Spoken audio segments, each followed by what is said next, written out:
Üdvözöllek benneteket a Retetek Hungary YouTube csatornáján.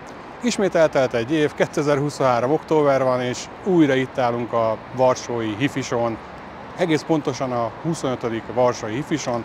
Nem sokára bemegyünk és megnézzük, hogy milyen jóságokat tartogatsz a számunkra ez az idei hifi kiállítás.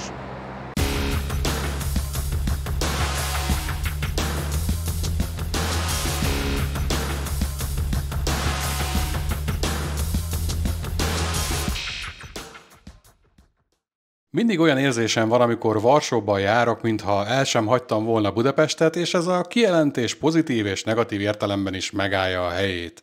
Budapesthez hasonlóan Varsó is egy elég tetszetős közép-európai város, az óvárosi kerület pazar, a villanói palotáról meg csak szuperlatívuszokban lehet beszélni. Ez a királyi rezidencia Jan Sobieski lengyel királynak épült a 17. század végén, és talán az egyik legszebb épülete a lengyel barokknak. Ha pedig igazi tradicionális lengyel ízekre vágyunk, akkor éttermek miriádját találjuk, amelyekben például olyan finomságokat ehetünk, mint a Messzaföldön híres lengyel pirog.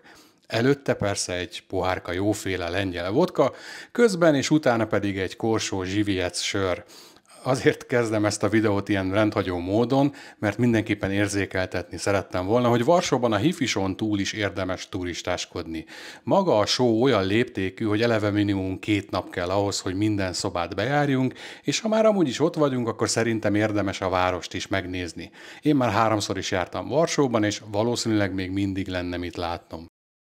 Idén is a Nemzeti Stadionban kezdjük a túrát, amely a legnagyobb helyszín, és általában itt találhatjuk meg a nagy nemzetközi cégek kiállítószobáit.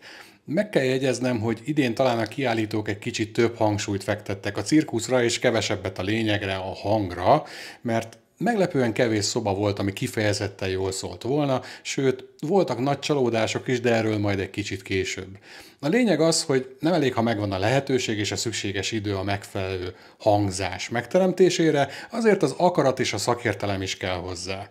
A kört egyébként a Sennheiser HE1-es fejhallgató szettjével terveztem kezdeni, de aztán kiderült, hogy a 23 millió forintot kóstáló rendszer csak előzetes regisztráció után hallgatható meg, és csak 2 nappal későbbre kaptam volna időpontot, szóval inkább elengedtem a dolgot. Volt azért ott hasonlóan brutál fejes, mind árban, mind minőségben, amit mindenféle hókusz-pókusz nélkül meg lehetett hallgatni a kiállítás fejhallgató zónájában. Kezdjük a dán Börjesson cég hangsugárzóival, amelyek egyben az idei kiállítás második legdrágább szettjének képezték a részét. Csak a skandinávok képesek arra, hogy egy ilyen böszme nagy cuccnak olyan dizájnt álmodjanak, ami a masszív méretek ellenére mégis elég kecsesnek hat. Ennek megfelelően a Börjesson M6 hangsugárzó lágy és letisztult vonalakkal operál. A kiállított rendszer fundamentumát az Avik Acoustics elektronikái adták, ami viszont feltette a pontot az i-re a szobában, az szerintem a Nagra Reference Anniversary lemezjátszója volt, amellyel a svájci cég a fennállásának a 70. évfordulóját ünnepli. A legfinomabb svájci órákat idéző megoldásokkal, a Nagra 4-es orsós magnót idéző szíjhajtással, 2 meghajtómotorral és meg annyi finom technikai részlettel. Csodálatos mérnöki mestermunka, potom 68 millió forintért.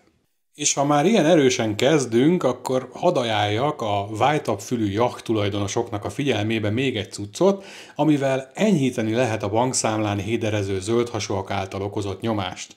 Ez nem más, mint a Wadax Reference szériája, ami egy DAC-ból, egy zeneszerverből és a hozzájuk tartozó tápegységből állt, és amely 136 millió forint leperkálása után már is a zeneszobánk dísze lehet. Mondjuk megmondom nektek őszintén, az én szememnek ennyi króm egy kicsit bazárinak hat, de hát a hangért fizetünk és nem a jó ízlésért, nem igaz? Azt hiszem, a vágóképeken az is látszódik, hogy miért nem voltam maradéktalanul elégedett a szett hangjával.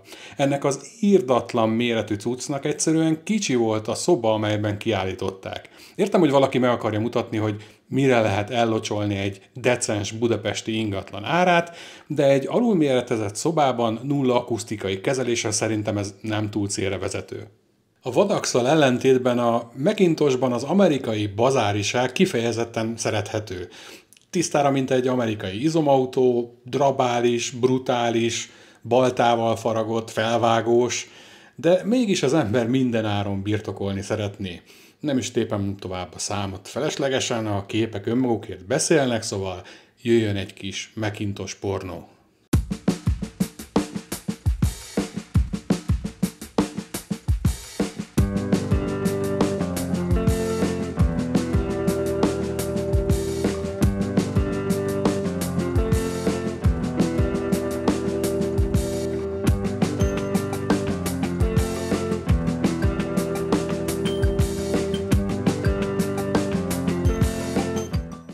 A szocialista éra meghatározó lengyel márkája, az Unitra, megújult formában tér vissza, köszönhetően a CD Projekt és a Mudita technológiai cég társalapítójának, Michal Kicsinszkinek. Az új termékvonal egy dual mono konstrukciójú integrált erősítőből, egy referencia hangsugárzóból, egy CD lejátszóból és két lemezjátszóból áll. A CD lejátszó e-papír kijelzője szerintem teli találat, és élőben eszméletlenül jól néz ki. Olyan, mintha valaki ceruzával írogatná az információkat a kijelzőre. Élek a gyanúperrel, hogy ugyanarról a kijelzőről van szó, amely a Mudita Pure minimalista buta telefonokba is kerül. A CD lejátszóra kifejezetten rákívántam, és az ára sem vérlázító, olyan 550 000 forintért vásárolhatjátok meg. Az olasz Sonus Faber évek óta gyönyörű hangsugárzókkal örvendezteti meg az audiofileket, az új Stradivari G2 modell pedig egy újabb darabja a műalkotásoknak is beillő gazdag gyűjteménynek. 20 évvel az első ilyen nevű modell piacra dobása után a Stradivari a második generációvá fejlődött, feszegetve az innováció és a mérnöki tudás határait.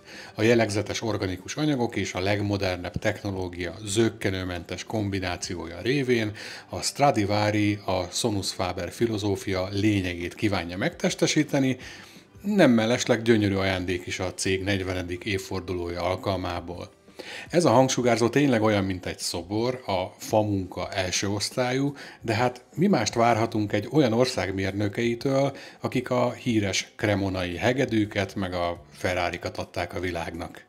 Én ugye Hifimen Bérenc lettem az utóbbi időben, bár Popori Otto a minap lecseszett, hogy ezt csak azért gondolom így, mert nem hallgattam még Staxet.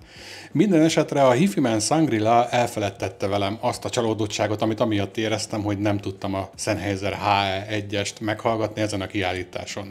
Nem igazán tudom szavakkal leírni, hogy mennyire brutálisan tetszett a hangja ennek a szettnek, aztán a lelkesedésem egy kicsit alább hagyott, amikor megtudtam, hogy a fejesért 18 000 eurót, a hozzátartozó elektroncsöves erősítőért meg még 4 000 eurót kellene letennem az asztalra. Amúgy ez legalább olyan exkluzív bemutató volt, mint a Sennheiseré, mert összesen csak 4 demószett kering belőle a világon, és az egyik bizony itt volt a fülemen Varsóban.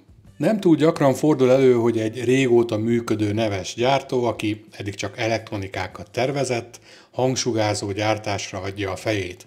Az amerikai PS Audio pontosan ezt tette az Aspen FR30-as képében. Természetesen a doboz elektronikai részével kapcsolatban a PS Audio-nak valószínűleg rendelkezésére is állt házon belül a szükséges szakmai tudás, és így a kompromisszummentes fázishelyes hangváltó vagy a hangsugárzók viszonylag lapos impedancia menete is a csomag részét képezheti. Persze a hangsugárzó tervezés ennél sokkal összetettebb folyamat, de azt kell, hogy mondjam, hogy az FR30 igen finomra sikeredett, még a viszonylag komplex hangszóró elrendezés ellenére is. Van itt nekünk ugyanis 2 planár magas hangszóró, egy planár középhangszóró, 4 mélysugárzó és még 4 passzív membrán is. Szóval nem éppen egy klasszikus 3 hangszóros kivitelről van szó, ami a szinergia megteremtését azért jócskán megbonyolíthatta. A végeredmény szerintem mind a szemnek, mind a fül számára tetszetősre sikerült, a nap végén meg úgyis csak ez számít. És ha már a komplex felépítésű hangsugárzóknál tartunk, a Monitor Audio is bedobta a lovak közé a gyeplőt a Hive nevű hangfalával, amely a cég történetének eddigi legambíciózusabb és műszaki szempontból a legfejlettebb terméke lett. A cég M-örének nevezi a képeken látható kialakítást, és a termék neve a két látszólag különálló kabinetet összekötő kapocs angol elnevezéséből ered. Mindegyik hangsugárzóban összesen 4 darab mélyhangszórót találhatunk, amelyek push-pull elrendezésben működnek, valamint 6 darab középhangszórót és egy csipogót is. A középhangszórókat és a magas hangszórókat az átkötő elembe építették bele.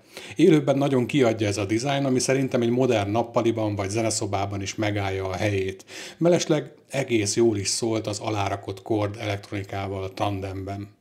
Valahogy idén a fokál nem volt a célkeresztemben, a kiállítás prospektusában legalábbis nem volt semmi érdekes, ami megfogott volna.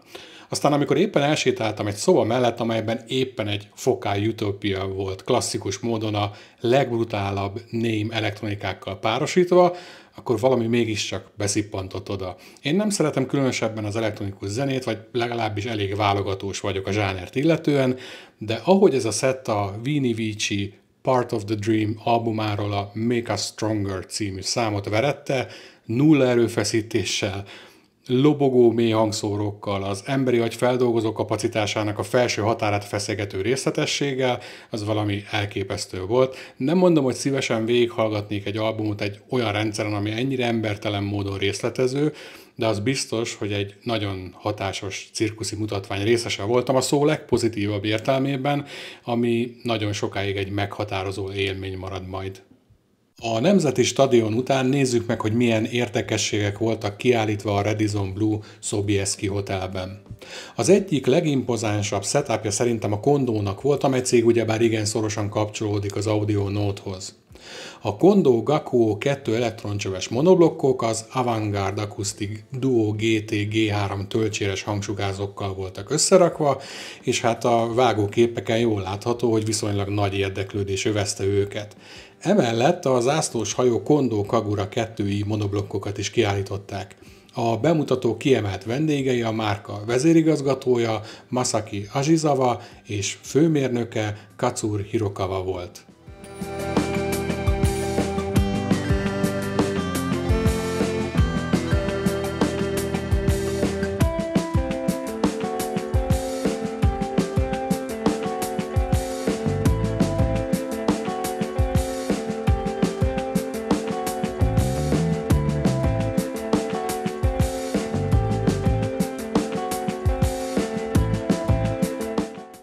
A Klipsch idén a Jubilee hangsugárzóival képviseltette magát a varsói HIFI kiállításon.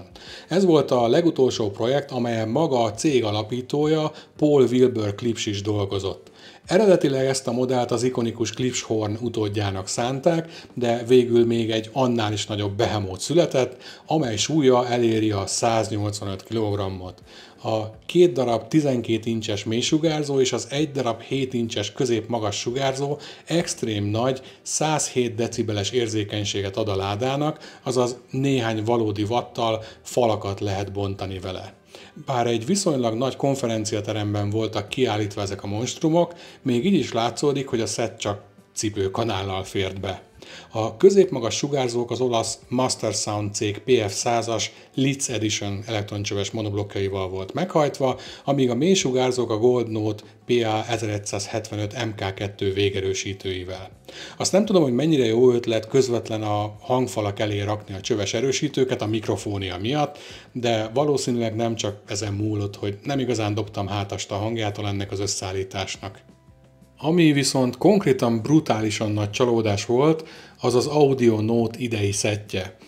Amennyire letettem a hajam tavaly a Cobra integrált erősítőjük hangjától, annyira nem tudtam ezt az installációt hová tenni. Először is szerintem a 688 millió forintos szetthez mérten elég méltatlan dolog azt bepajszarolni egy 30-40 négyzetméteres szállodai szobába, úgy, hogy mögötte ferdefalak vannak, meg egy ablak, nulla akusztikai kezeléssel. Aztán nem igazán tudom értelmezni a hangsugárzó magas hangszórójára ragasztott szivacsot sem, illetve azt az illesztési hézagot, ami a hangszóró és a fakabinet között van. Egy ilyen cuccnak szerintem minden porcikájában tökéletesnek kellene lennie, és egy ilyen drága holmi köré egy komplett zeneszobát vagy épületet illik felhúzni, és nem ilyen környezetben demózni. Szerintem ezt a cuccot nem szabadna ilyen körülmények között kiállítani, vagy ha ki is állítják, hát nem szabadna bekapcsolni. Varsóban soha nem szabad kihagyni a helyi lengyel hős, lampizátor kiállító termét, mert a srác általában a falig képes eltolni az elektroncsöves elektronikákat. Idén nem kapunk szexi Nixi csöves kijelzőket, de helyette megkaptuk a legújabb flagship dakját, a Poseidont. A tavaly kiállított rendszer emlékeim szerint egy kicsit jobban kiadta nekem, de azért idén sem volt sok hiba abban, amit hallhattunk. A DAC amúgy analóg előerősítőként is használható, köszönhetően az analóg vonalbemeneteinek.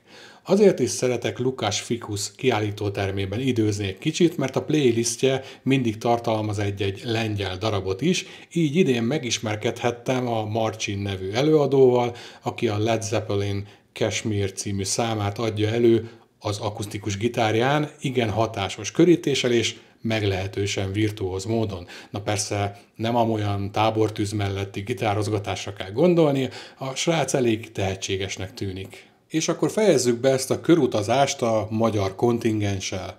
Popori Ottóék idén is egy újdonsággal készültek a kiállításra, a VR2-essel, ami fém helyett ezúttal fa kabinetet kapott. A hangsugárzókat először egy meglehetősen modifikált Sherwood AM7040-es integrált erősítővel hajtották meg, aztán gondoltak egyet és inkább kértek a Bélától kölcsön egy Flow One-t, így végül a teljes rendszer magyar komponensekből épült fel, hát leszámítva a szerb W-Cables kábeleit.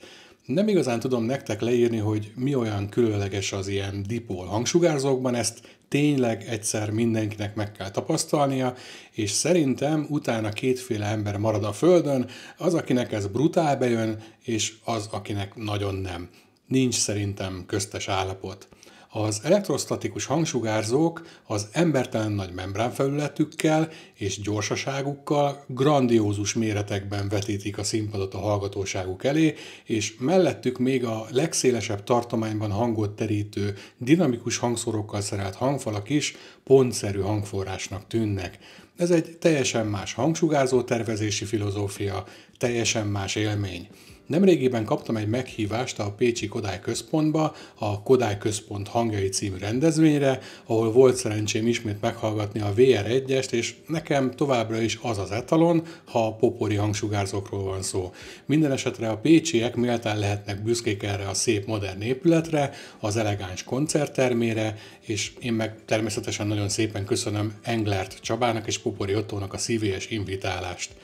Igazán nagyszerű élmény volt, koncertekkel, zenehallgatással és a kulisszák mögé is betekintést engedő vezetett sétákkal. Idén is képviseltette magát az Allegro Audio a Flow One erősítővel, amihez Teleki Béla nagyon bölcsen egy kis Franco Serblin akkordó polcsugárzót párosított, ami nagyon jól működött a viszonylag kisméretű szobában. A forrást a Pre-Audio lemezjátszója szolgáltatta. Mivel szinte folyamatosan tele volt a szoba, én úgy gondolom, hogy idén sem kellett rossz szájízzel távozniuk az allegrósoknak a showról. Végül pedig itt volt Csere Norbert is az NCS Audio Reference One hangsugárzójával. Norbi erősítője szombat reggel megmakacsolta magát, de a hifi szcéna példás összetartását demonstrálja, hogy a szomszéd szobából a lengyel Marton Audio 1 órán belül kisegítette őt egy brutál Opusculum Omni erősítővel, ami a 60 000 eurós árát tekintve egy igen gáláns felajánlás volt, és mindenképpen segített abban, hogy Norbi hangfala a legjobbat nyújthassa. Higgyétek el, nem az elfogultság beszél belőlem, amikor azt mondom, hogy Norbi szobája mindenképpen a jobb hangúak között volt, de ez igaz a magyar kontingens többi szereplőjére is. Én nem is tudok nekik mást kívánni, mint sok sikert, és természetesen, ha a magyar mérnöki kiválóságnak kell egy kis ingyen reklám, akkor abban én továbbra is partner vagyok. Tessék jó termékeket csinálni, és akkor járni fog az a bizonyos kredit.